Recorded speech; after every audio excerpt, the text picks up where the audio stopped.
Drained by this time frame, and I don't think anybody's going to grab the hook in my hometown. But just in case, I'm going to do everything I can to keep it to the limit. But nobody's ever grabbed the hook. So I'm looking forward to that. This is a big day.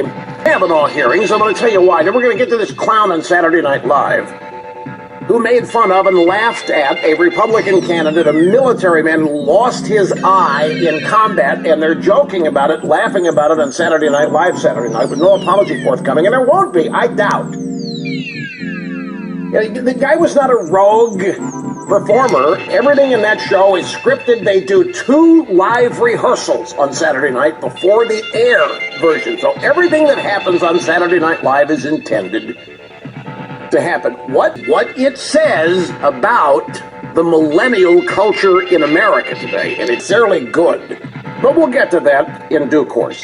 That Christine Ballsy Ford reluctantly came forward with the news that Brett Kavanaugh had had sexually abused her. That party or the drive-by media from accepting everything she said as gospel. Hollywood actresses made videos, we believe her, and all of that.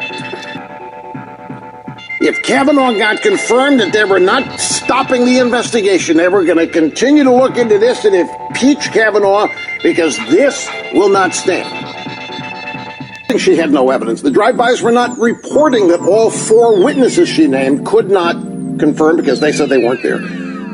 If it weren't for Trump doing that in a rally where they then accused him of mocking her, who knows how that would have gone.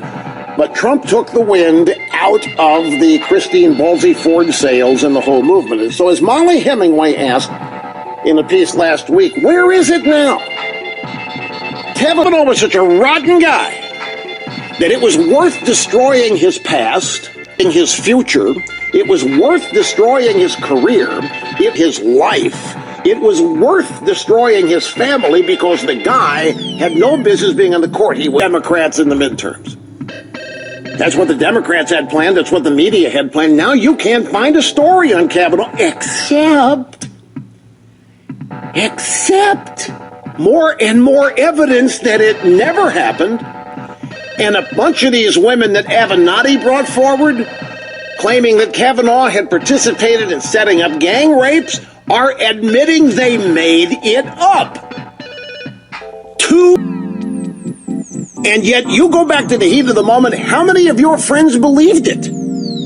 I had a guy I play golf with. Don't you think Kavanaugh's guilty? They wouldn't have people saying this kind of stuff if I said, come on, there's no evidence. You've got more than this. I'm blowing my mind after listening to this. It's a lesson as to how people, Democrats and the drive-bys have just stopped talking about it.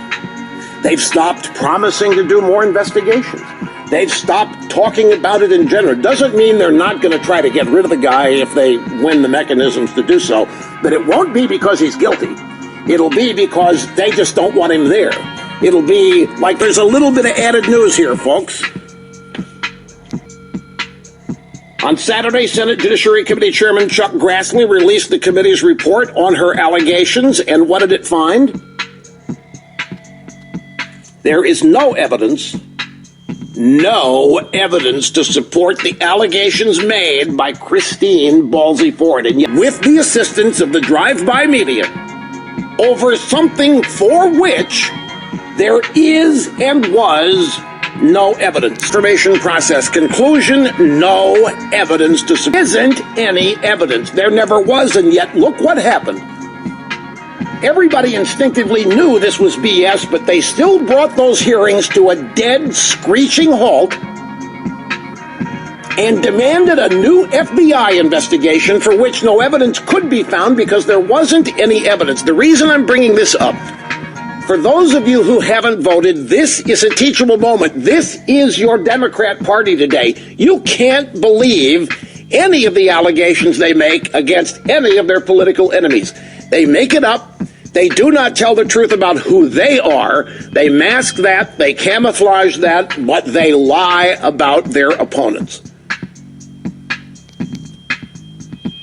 The nominee committee investigators spoke to 45 people and have written statements relating to the various allegations made in the course of the Kavanaugh Confirmation Committee's investigation, nor the supplemental background investigation can bear any evidence.